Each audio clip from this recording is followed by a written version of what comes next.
जर तुमच्याकडे ना बिलकुल पैसे नसतील ना, तर तुम्ही आहे ना लाजणं सोडून द्या. काय होतं माहिती आहे का, आपण विचार करतो की लोक काय म्हणतील आणि मी एखाद्या दुकानात गेलो तो नाही म्हटलं तर काय होईल, लोक काय म्हणतील माझा बिझनेस फेल झाला. तर तुम्ही आहे ना लाजणं सोडून द्या. त्याच्यानंतरच तुम्ही आहे ना बिझनेस बनवायला स्टार्ट होताल, तुमचा बिझनेस ग्रो व्हायला स्टार्ट होईल. तुम्ही लिटरली सक्सेसच्या जवळ जाल. कारण की जेव्हा आपण विचार करणं सोडून देतो ना, तेव्हा आपली प्रोडक्टिव्हिटी बाहेर येते. हेच आम्ही काय केलं होतं माहिती आहे का, 2019ला आम्ही आहे ना 50 दुकानामध्ये लिटरली रोज पायी जायचो उन्हामध्ये आणि प्रत्येक दुकानामध्ये जायचो आणि त्यांना विचारायचो, हा आमचं सर्व्हिस आहे, तुम्ही घेणार का, आम्ही 3,000 6,000 12,000 पर महिना देतोय. इतके जण आम्हाला नाही म्हटले ना, पण आम्ही लिटरली जात राहिलो आणि कोण काय म्हणाल, कोण कसं काय होईल काहीच विचार केला नाही. फक्त गेलो आणि शेवटी आम्हाला एक क्लायंट भेटला 8,000 रुपये महिन्याचा.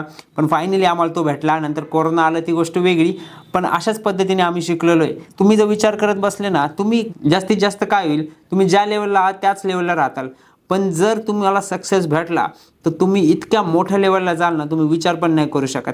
त्याच्यामुळे याच्यामध्ये रिस्क काहीच नाही आहे. बिंदास जे तुमच्या डोक्यात आहे, ज्या पण आयडिया आहेत ना, करायला लागा. सक्सेस तुम्हाला भेटणार म्हणजे भेटणारच. जास्तीत जास्त रिपिटेशन्स करा त्या गोष्टीचे आणि एकदा पकडली ती गोष्ट सोडू नका. ते सगळ्यात इम्पॉर्टंट.